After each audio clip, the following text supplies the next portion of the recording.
Hello guys, நம்மளுடைய trending job சேனல்ல அரசு உதவி பெறும் இல்லத்துல பார்த்தீங்கன்னா உங்களுக்காக வேலை வாய்ப்பு வந்திருக்குதுங்க.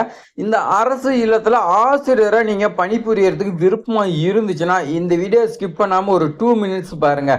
அது மட்டும் கிடையாதுங்க, சப்ஸ்கிரைப் பண்ணி வச்சிருந்தீங்களா இந்த மாதிரி நல்ல நல்ல ஜாப்லாம் உங்களுக்கு பார்த்தீங்கன்னா கொண்டு வந்து தெரியப்படுத்துவோங்க. ஸோ உங்களுக்கு மாதம் 9 நாள் மட்டும்தான் வேலை. ஒரு நாளைக்கு 1000 ரூபா, மந்த்லி 9000 ரூபா சம்பளம். ஐடிகே விட அதிக சம்பளம் பார்த்தீங்கன்னா கொடுக்குறாங்க. ஸோ இப்படிப்பட்ட வேலை உங்களுக்கு பார்த்தீங்கன்னா கொடுத்தா நீங்க நம்புவீங்களா? ஸோ ஆமாங்க, உண்மைதான். அரசு இல்லத்துல உங்களுக்கு வேலைங்க. வருடத்திற்கு 108 நாட்கள், அப்ப 1000ங்கும் போது 1,08,000 ரூபாய் சம்பளங்க. அதே மாதிரி நீங்க இல்லம் தேடிகளில் ஒர்க் பண்ணிட்டு இதுலயும் பார்த்தீங்கன்னா ஒர்க் பண்ணலாங்க. உங்களுக்கு டபுள் சேலரிங்க. அப்போ உங்களுக்கு பார்த்தீங்கன்னா நீங்களே நினைச்சு பாரு, ஒரு ஆண்கள் சம்பாதிக்கக்கூடிய சம்பளம் பார்த்தீங்கன்னா நீங்களும் சம்பாதிக்கலாம். ஸோ நோட்டிபிகேஷன் பொறுத்த வரைக்கும் நம்ம சேனல்ல ஏற்கனவே வீடியோ இருக்கு. அந்த நோட்டிபிகேஷன் பார்க்காதீங்க, நீங்க டிஸ்கிரிப்ஷன்ல லிங்க் கொடுக்குறேன், நீங்க கிளிக் பண்ணி பாருங்க.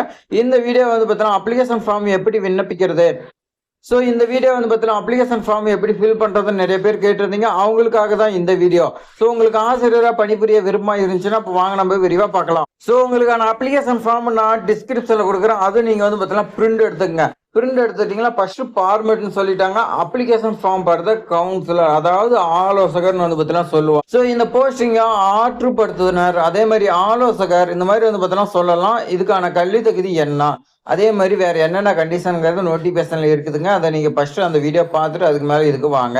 ஸோ ரைட் சைட்ல பாஸ்போர்ட் சைஸ் போட்டோ பார்த்தீங்கன்னா ஒட்ட சொல்லியிருக்காங்க. உங்களுடைய இதை ஓட்டிங்க. ஸோ அடுத்து பாருங்க, நேம் ஆஃப் த அப்ளிகேண்ட். உங்களுடைய நேம் பார்த்தீங்கன்னா நீங்க எழுதுங்க. நீங்க தமிழ் எழுதினாலும் சரி, இங்கிலீஷ்ல எழுதினாலும் சரி, சந்தோஷம். அப்ளிகேஷன் ஃபார்ம் இங்கிலீஷ்ல இருக்குது, அதனால நீங்க இங்கிலீஷ்ல எழுதுங்க. ஸோ உங்களுடைய நேம் ஃபர்ஸ்ட் பார்த்தீங்கன்னா எழுதிட்டீங்களா. அடுத்து name of the father husband, உங்களுடைய அப்பாவுடைய நேமோ இல்லை ஹஸ்பண்ட் நேமோ இந்த இடத்துல எழுதிக்கங்க. இந்த ஜாப்க்கு பார்த்தீங்கன்னா ரொம்ப ரொம்ப முக்கியம். பெண்கள் மட்டும்தான் விண்ணப்பிக்க முடியும். அடுத்து பாருங்க, உங்களுடைய டேட் ஆஃப் பர்த் கேட்கறாங்க. என்னங்கிறது இந்த இடத்துல பார்த்தீங்கன்னா தெளிவா பார்த்தீங்கன்னா எழுதிங்க. அடுத்து ஏஜ் கேட்கறாங்க. 1/6/2026 படி உங்களுக்கு என்ன ஏஜ் கம்ப்ளீட் ஆகிட்டு அதை போட்டுங்க. நீங்க எந்த டிஸ்ட்ரிக்ட்ல வசிக்கிறீங்க அப்படின்னு கேட்கறாங்க. ஸோ இந்த ஜாப் காஞ்சிபுரத்துக்கு வந்துக்குது, அதனால நீங்க காஞ்சிபுரம்னு பார்த்தீங்கன்னா போட்டுங்க. கல்யாணம் ஆயிடுச்சா இல்லையான்னு சொல்லி பார்த்தீங்கன்னா அவங்கள கேட்கறாங்க. அதுக்கு நீங்க எஸ் ஆர் நோன்னு போடுங்க. அட்ரஸ் ஃபார் த கம்யூனிகேஷன், உங்களுடைய அட்ரஸ் பார்த்தீங்கன்னா நீங்க தெளிவா எழுதுங்க. அதே மாதிரி ரொம்ப ரொம்ப முக்கியம், பின்கோடுங்க. ஃபைனலா உங்களுக்கு இமெயில் அட்ரஸ் கீழே பார்த்தீங்கன்னா எழுதுருங்க. அடுத்து பாருங்க, கான்டாக்ட் நம்பர், இமெயில் அட்ரஸ் சொல்லி கேட்கறாங்க. நீங்க இந்த இடத்துல பாத்தீங்கன்னா இமெயில் அட்ரஸ் எழுதிட்டு இந்த இடத்துல கான்டாக்ட் நம்பரையும் எழுதிங்க போதும். அடுத்து எஜுகேஷன் குவாலிஃபிகேஷன், அதுக்கு நீங்க நோட்டிபிகேஷன் பார்த்து நீங்க அது படிச்சிருந்தீங்கன்னா போட்டுங்க. அடிஷனலா உங்ககிட்ட என்ன இருக்கு அப்படின்னு கேட்கறாங்க. ஸோ அது என்னங்கிறது எழுதிக்கங்க. கம்யூனிட்டி கேட்குறாங்க, அதுவும் எழுதிக்கங்க. ஏன்னா இணைச்சொல் வச்சு அதெல்லாம் பார்த்தீங்கன்னா பார்ப்பாங்க. எக்ஸ்பீரியன்ஸ் கேட்டிருக்காங்க பாருங்க. அந்த எக்ஸ்பீரியன்ஸ் உங்ககிட்ட இருக்குதா, நீங்க எங்க ஒர்க் பண்ணிக்கிறீங்க, அதை பார்த்தீங்கன்னா இந்த இடத்துல மென்ஷன் பண்ணிருங்க. அடுத்து நீங்க மாற்றுத்திறனாளியான்னு கேட்குறாங்க, அது என்னங்கிறது நீங்க போட்டுங்க. அடுத்து கணவரால் கைவிடப்பட்டவரோ, அதே மாதிரி டைவர்ஸ் ஆனீங்க, இந்த மாதிரி இருக்கிறீங்களா பார்த்தீங்கன்னா இந்த இடத்துல மென்ஷன் பண்ணுங்க. எஸ்னா எஸ்ன்னு கொடுங்க. அதுக்கான சர்டிஃபிகேட் நீங்க வைக்கணும். நோன்னு கொடுத்தீங்களா, அதுக்கான சர்டிஃபிகேட் தேவையில்ல. அவ்வளவுதான், முடிஞ்சு application form. Signature of the applicant, உங்களுடைய கையெழுத்து பார்த்தீங்கன்னா போட்டுங்க.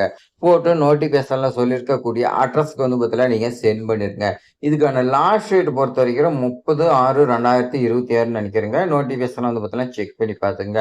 நான் டிஸ்கிரிப்ஷன்ல கொடுத்துட்றேன். ஸோ இந்த மாதிரி ஜாப், அதுவும் வருடத்திற்கு 108 நாட்கள், மாதம் 9 நாட்கள், இந்த மாதிரி ஜாப் பார்த்தீங்கன்னா எப்பயாவது ஒன் டைம் தான் வருதுங்க. ஸோ அதனால நீங்க மிஸ் பண்ணாம அப்ளை பண்ணுங்க, கண்டிப்பா உங்களுக்கு கிடைக்குங்க.